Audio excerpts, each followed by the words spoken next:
DeSmuME, how to use DeSmuME Emulator to play Nintendo DS games.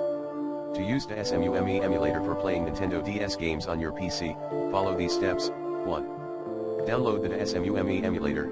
Visit the official DeSmuME website, http://demume.org/download, and download the relevant version of the emulator. Extract the downloaded files.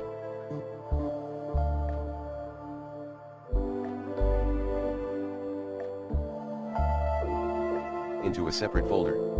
2. Get NDS game ROMs. You can use ROMs in NDS format to play games on DeSmuME. If you own a physical copy of the game, create a ROM by dumping the game files through your computer. Alternatively, download ROMs from trustworthy sources. Ensure you own the game legally. 3.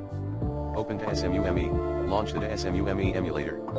Go to File and select Open ROM, or use Ctrl+O/Command-key+O shortcut. Navigate to where your game ROM is located. Double-click the ROM file to run the NDS game. 4. Customize settings, optional. Adjust window layout by going to View LCD's layout.